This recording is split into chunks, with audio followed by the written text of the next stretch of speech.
Bonjour, ici Jules de chez Taurus VR pour faire un comparatif rapide aujourd'hui des différents casques de réalité virtuelle dans le cadre d'une utilisation professionnelle. Alors par utilisation professionnelle, on pense à une utilisation qui va être dans l'entertainment, dans la formation, et on va avoir besoin d'accès à des fonctionnalités un petit peu spécifiques qui vont être vraiment différentes de ce dont on peut avoir besoin au quotidien simplement pour des jeux.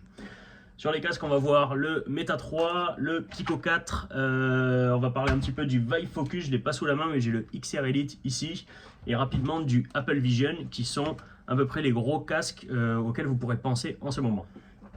Alors le Meta 3 sorti très récemment, clairement vous avez dû en entendre beaucoup parler et il a une super qualité d'image, le tracking est extrêmement bon, même pour les mains. On a en plus du pass-through, donc on peut voir en réalité augmentée, en couleur.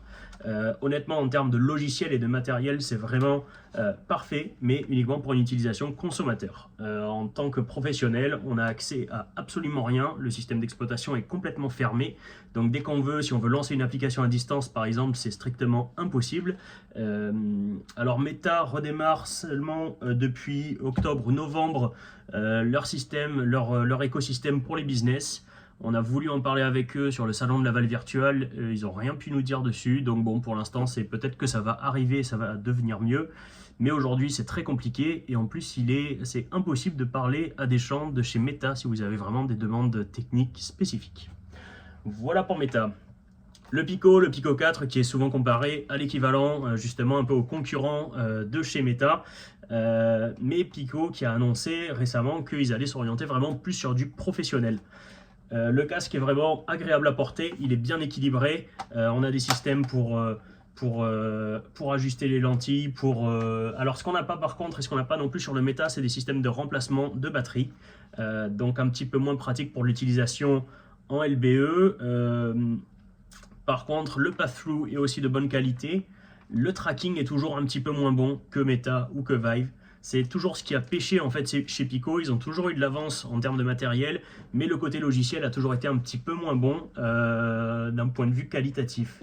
Alors par contre, ce qui est intéressant chez Pico, c'est qu'aussi on peut parler avec leur équipe technique, ils vont répondre à votre question, on peut leur demander on peut avoir des feature requests, donc demander des nouvelles fonctionnalités pour les prochaines mises à jour. Et aussi, on a beaucoup de fonctionnalités qui sont prévues pour de l'utilisation justement professionnelle avec du contrôle du casque à distance, du démarrage d'application. Donc ça c'est assez agréable. On a vraiment tout ce qu'il faut aussi pour faire du multijoueur, donc c'est-à-dire du partage de maps avec des systèmes d'ancrage pour pouvoir avoir des expériences à plusieurs dans un même espace. Donc Pico peut être intéressant, mais toujours à tester, vraiment à manier avec des pincettes. Au niveau de la qualité du logiciel, après il y a des mises à jour qui sont régulières, donc on va vers le mieux avec Pico. La partie HTC, alors là ici j'ai uniquement le XR Elite qu'on vient de recevoir récemment, qui est bien équilibré, très léger, vous voyez devant. Moi ce que j'aime pas trop personnellement chez HTC, c'est ça. Enfin en tout cas chez les XR Elite qui avaient chez aussi le Vive Flow, c'est cette mousse là ici qui n'est pas très agréable.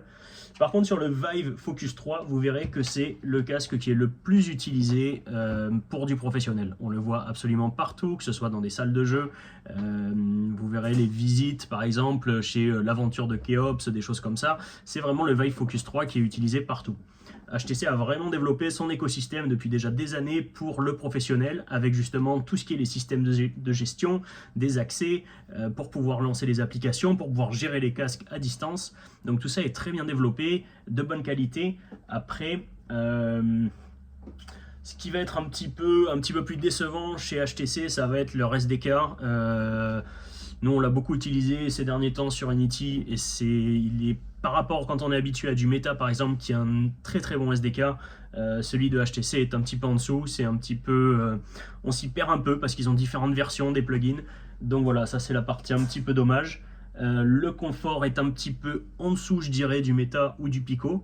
Par contre, le gros avantage, c'est qu'on est capable de changer les batteries. Donc ça, très très pratique quand on veut utiliser le casque toute la journée. Qu'est-ce qu'on a d'autre à dire? Tout ce qui est partage de cartes, de maps pour du multijoueur, pareil, c'est eux qui ont démarré, qui l'ont sorti le plus tôt. Ça fonctionne très bien. Le tracking est aussi de bonne qualité. Franchement, pour de l'utilisation professionnelle, alors il est un peu cher évidemment, hein, si on compare au Meta, ça va être 3-4 fois le... Enfin, quoique au Meta 3, peut-être seulement 2-3 fois le prix. Mais par contre, on a vraiment quelque chose qui est très adapté à de l'utilisation professionnelle. En dernier, que j'ai pas à vous présenter, que j'ai seulement pu tester rapidement, mais je vous donne rapidement mon avis dessus, comme on en a beaucoup trop entendu parler, c'est l'Apple Vision Pro. Alors pour l'avoir testé, la qualité d'écran et le pass-through pour la réalité augmentée sont vraiment incroyables. Et ce qui est très fort, c'est toute la partie expérience utilisateur. On sait qu'Apple sait faire ça depuis des années, de toute façon c'est pour ça qu'ils sont connus, mais vraiment le fait de pouvoir sélectionner avec le eye tracking et naviguer comme ça et simplement en cliquant avec le doigt, ça marche très bien, c'est très agréable. La grosse problématique, les deux grosses problématiques, c'est un, le prix. Honnêtement, il y a peu de clients qui vont être prêts à mettre ce prix-là dans un casque. Et ensuite, c'est l'intégration. Donc Apple, comme d'habitude, encore une fois, créent leur système à part pour le développement. Ils sont très peu intégrés avec les engines de jeu type Unity ou Unreal. Donc il faut passer par eux. Donc si on a envie de développer une application et de la porter vers la plupart des casques, si on fait du Unity ou du Unreal, c'est assez facile, on choisit juste vers quel casque on va exporter. Par contre, pour le Apple Vision Pro, c'est pas le cas, on va être obligé de tout redévelopper de leur côté, d'utiliser leur écosystème. Voilà, ça c'est un peu dommage. Et donc il y a très peu de choses aussi qui existent aujourd'hui, il y a très peu de fonctionnalités qui sont encore disponibles. Disons que c'est vraiment les balbutiements, tout est encore à faire. Il aura certainement de l'avenir, mais il faut que le prix arrive à diminuer et que le casque soit un petit peu plus ouvert. Voilà pour le comparatif. Donc aujourd'hui, en général, le choix se tourne vers le Vive Focus 3. Clairement, c'est celui qui sort vraiment partout. On le voit vraiment dans toutes les expériences multijoueurs, toutes les expériences pro. C'est celui du moment. Après, si Meta arrive à ouvrir un petit peu son système et à faire quelque chose de plus utilisable pour les professionnels, clairement, il pourra prendre le dessus sur HTC, sur le Vive Focus, parce que la qualité d'image est vraiment top. La partie réalité augmentée est très intéressante aussi. L'ergonomie aussi est parfaite. Donc, il pourrait y avoir une utilisation, mais encore, ça manque de système pour échanger les batteries, ce genre de choses. Donc, voilà, on sera certainement limité par ça. Voilà, j'espère que vous avez aimé ce comparatif. J'ai essayé de le faire rapidement, on est quand même à plus de 7 minutes. Mais voilà, si vous avez des commentaires, alors peut-être que j'ai oublié des choses, je me suis trompé à certains endroits, n'hésitez pas à le mettre et à le dire dans les commentaires et à en discuter ensemble. Allez, bonne journée!